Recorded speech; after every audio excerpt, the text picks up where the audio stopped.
तो नमस्कार, हेलो। कैसे हैं आप लोग? उम्मीद करता हूँ आप अच्छे होंगे और आपकी फैमिली भी अच्छी होगी। स्वागत है एक नए एपिसोड में, एक नई कहानी के साथ। कहानी तो क्या ही बोलो, ये हकीकत है, मैं उपस्थित हूँ। हम सभी ने सज़ा के बारे में सुना है। जुर्म होता है, उसकी सज़ा होती है। इतिहास में एक ऐसी सज़ा है, एक ऐसी सज़ा का जिक्र करने वाला हूँ मैं, जिसके नाम से ही लोगों की रूह कांप जाती थी। सजाए काला पानी। काला पानी एक जेल थी। आज की हमारी स्टोरी इसी जेल के बारे में है।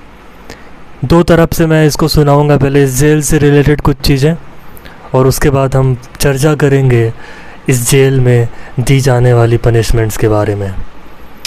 तो काला पानी जेल अंडमान निकोबार द्वीप के राजधानी पोर्ट ब्लेयर में स्थित है।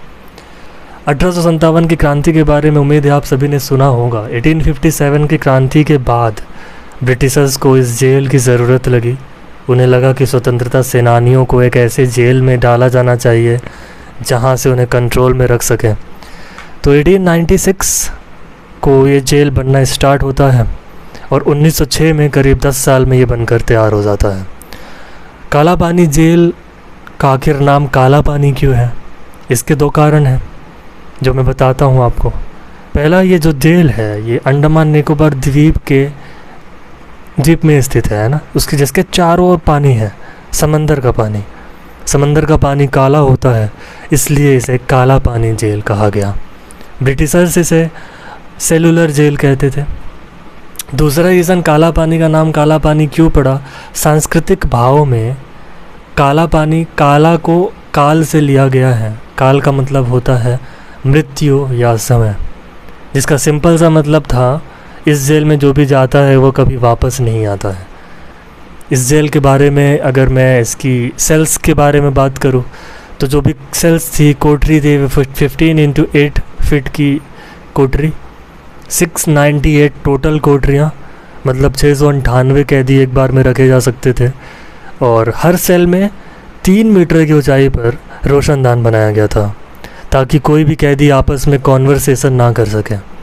और इस जेल के जो सेल्स थे उसका जो लॉक था वो भी काफ़ी इंटरेस्टिंग है। वो ऐसी जगह बनाया गया था कि अगर कैदी को चाबी भी दे दी जाए तो भी वो उस लॉक को नहीं खोल सकता था। काला पानी जेल की जो दीवारें थी, दीवारें बहुत छोटी थी, मतलब कोई भी इजीली उसको पार करके भाग सकता है। लेकिन इसके बावजूद वहाँ से भागना असंभव था क्योंकि आइलैंड के चारों तरफ मीलों दूर तक सिर्फ समुद्र का पानी था। वीर सावरकर जी ने अपनी किताब में बहुत सारी बातें लिखी हैं, उनमें से कुछ कॉन्टेक्स्ट मैं यहाँ पे यूज़ करना चाहता हूँ। उन्होंने वहाँ के जेलर के बारे में बताया है जिसका नाम जेलर डेविड बैरी था। वो इतना क्रूर था और उसके स्टेटमेंट्स मैं आपको बताना चाहता हूँ। वो अक्सर बोलता था कि इस कायनात में एक ईश्वर है जो स्वर्ग में रहता है, लेकिन पोर्ट ब्लेयर में 2 ईश्वर हैं, एक जो स्वर्ग में रहता है और दूसरा मैं। वो खुद को ईश्वर मानता था। इसी के साथ ही वीर सावरकर जी ने बताया कि एक बार एक कैदी पानी पीने से लौटने में थोड़ा विलंब से लौटा तो इतनी सी बात में उसे इतना मारा गया, इतने कोड़े मारे गए कि उसकी चमड़ी जो है उसकी बॉडी से अलग हो गई, हड्डियां दिखने लगी। अब वहाँ की पनिशमेंट्स की बातें कर लेते हैं। काला पानी में जितनी भी पनिशमेंट्स थी बेसिकली वो इंसानों को तो नहीं दी जा सकती हैं और मेरे हिसाब से जानवरों को भी नहीं दे सकता कोई। ऐसी पनिशमेंट वहाँ के भारतीय जवानों को, स्वतंत्रता सेनानियों को दी जाती थी। तो अंडमान निकोबार द्वीप के इस जेल में कैदियों को अच्छा खाना नहीं मिलता था, पीने के लिए अच्छा पानी नहीं मिलता था, इन टॉयलेट फैसिलिटीज़ भी नहीं दी जाती थी। Basic human values, basic human rights कुछ भी नहीं, मतलब कुछ भी नहीं मिलता था इन्हें। अगर इनकी कोई गलती हो गई, इन्होंने कोई गलती कर दी तो कोड़े तो आपने सुना ही है, मारा जाता था। किसी की थोड़ी ज़्यादा गलती है तो उसे सेल में स्टैंडिंग पोजीशन पे रखते थे, खड़ा कर दिया जाता था, पैरों में जंजीर, हाथ ऊपर की ओर बंधे हुए, पैरों के बीच में डंडा लगा दिया जाता था ताकि वो बैठ ना सके। और ये पनिशमेंट कुछ मिनट, कुछ घंटे, ये कुछ दिनों तक नहीं, ये हफ्तों तक कई बार महीनों तक चलते थे। उस वक्त में उस कैदी को न पानी दिया जाता था, न खाना, और ना ही बैठने दिया जाता था। आप कल्पना करिए, आज के लोग 5-10 मिनट भी खड़े होने में तकलीफ़ महसूस करते हैं, उन्हें महीनों खड़ा रखता था। काला पानी जेल में जो कैदियों को खाना देते थे उसमें लिजर्ड, रेप्टाइल्स के पार्ट्स होते थे, दाल में, सब्जी में। मजबूरन वहाँ के कैदियों को खाना पड़ता था वो खाना। ऐसा खाना खा के वो बीमार हो जाते थे, उन्हें डायरिया हो जाती थी। इस जेल का एक नियम था। नियम ये था कि एक निश्चित समय में ही कैदी टॉयलेट के लिए, पानी पीने के लिए सेल से बाहर जाएंगे। जब डायरिया हो गया, जब वो परेशान हो गए, वो बीमार हो गए, ऐसे कंडीशन पे वो बाहर नहीं जा सकते हैं सेल के। मजबूरी में उन्हें अपने ही सेल में ये सारी चीज़ें करनी पड़ती थी। अब उनकी स्थिति आप देखो, जिस छोटे से सेल पे वो रह रहे हैं उस पे ही उन्होंने टॉयलेट किया है, उस पे ही उन्होंने ये सारी चीज़ें मजबूरी में करी हैं। उसी सेल में उन्हें खाना खाना है, उसी सेल में पानी पीना है, उसी सेल में सोना है। एक नरक जीवन, नरकीय जीवन जिसकी हम कल्पना भी नहीं कर सकते हैं, वहाँ के कैदी वो जीवन जीते थे। कोलू का बैल पनिशमेंट। हाँ जी, कोलू का बैल आप सभी जानते हैं। कोलू के चारों तरफ बैल राउंड एंड राउंड घूमते हैं तेल निकालने के लिए। काला पानी जेल में ये सज़ा इंसानों को दी जाती थी। उन्हें कोलू के चारों तरफ घूमने के लिए छोड़ दिया जाता था और एक टारगेट रखा ब्रिटिशर्स ने। एवरीडे 30 पाउंड्स ऑफ ऑयल उन्हें निकालना है दिन भर में। अगर 30 पाउंड से 1 पाउंड भी तेल कम निकला तो उन्हें पनिशमेंट दी जाती थी। वीर सावरकर जी ने कहा है कि ये इतना मुश्किल काम है कि एक हट्टा कट्टा व्यक्ति भी अगर 20 चक्कर कोलू के लगाए तो वो बेहोश हो जाए, लेकिन वहाँ के कैदियों को ये पूरे दिन करना पड़ता था। गर्मी के मौसम में करना पड़ता था, बारिश के मौसम में करना पड़ता था, सर्दियों में करना पड़ता था।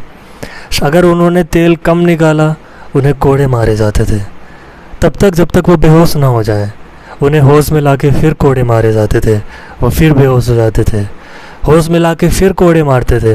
ये सिलसिला बहुत देर तक चलता था। इसके बाद उन्हें खाना नहीं देते थे, रात में पानी नहीं देते थे, उन्हें ऐसे कपड़े देते थे जिसे पहनकर उन्हें स्किन इन्फेक्शन हो जाता था। स्किन इन्फेक्शन हो जाए, डायरिया हो जाए, कोई भी बीमारी हो जाए, कोई भी मेडिकल सुविधा उपलब्ध नहीं है। ऐसा कौन करता है यार? इंसानों के साथ आखिर ऐसी हैवानियत कौन कर सकता है? ब्रिटिशर्स करते थे मेरे दोस्त, हम लोगों के साथ ब्रिटिशर्स करते थे। इसी तरह की बहुत सारी पनिशमेंट वहाँ के लोगों को दी जाती थी। एक बार एक कैदी ने कोई गलती कर दी तो उसे तोप से उड़ा दिया गया, और एक ही कैदी को नहीं, तोप से अक्सर बहुत से कैदियों को उड़ा दिया जाता था। मेंटल टॉर्चर तो उनको होता ही था, आपस में वो बात नहीं कर सकते थे। अगर इशारों में भी वो किसी से बातें कर रहे हैं तो उन्हें पनिशमेंट दी जाती थी। इस सेल में जो लोग हिंदू थे उनके बाहर ऐसे सैनिकों को रखा जाता था जो अफ़गानी हैं, जो मुस्लिम्स हैं, वो उन पर बर्बरता करते थे। उन्हें बहुत ज़्यादा टॉर्चर किया जाता था। रोटी के एक टुकड़े के लिए उन्हें कलमा पढ़ने पे मजबूर करते थे। उन्हें कहते थे कि इस्लाम धर्म कबूल करो, धर्म परिवर्तन करो।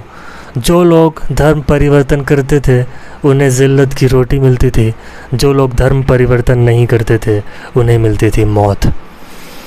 काला पानी जेल में इतनी फांसियाँ दी गई हैं मेरे भाई, जिसका कोई लेखा जोखा ही नहीं है। एक छोटा सा किस्सा बता रहा हूँ। एक बार 298 कैदियों ने भागने की प्लानिंग बनाई।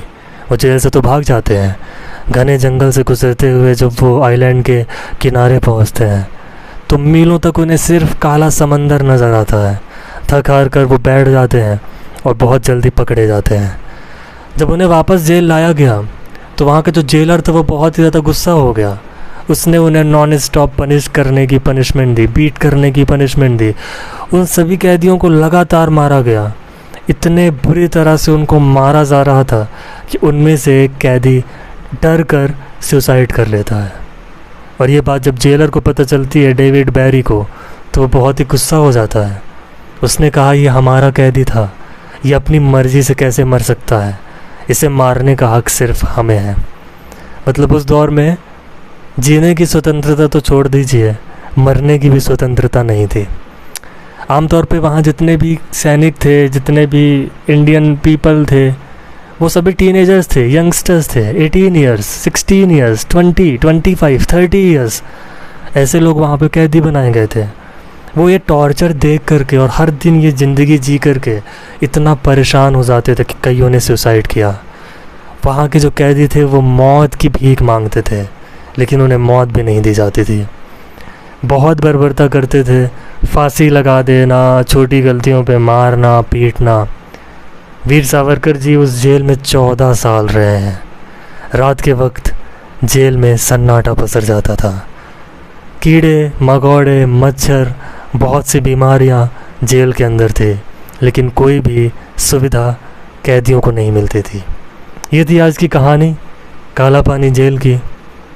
मेरा मानना है कि आपको अच्छी लगी होगी, और जब कभी भी वक्त मिले तो इस जेल को ज़रूर देखने जाइए। मेरे हिसाब से जाना चाहिए, और जब मुझे मौका मिलेगा मैं ज़रूर जाऊंगा। मिलते हैं नेक्स्ट वीडियो में, तब तक ख्याल रखो अपना फैमिली का, और इस आज़ादी की कीमत समझो मेरे भाई।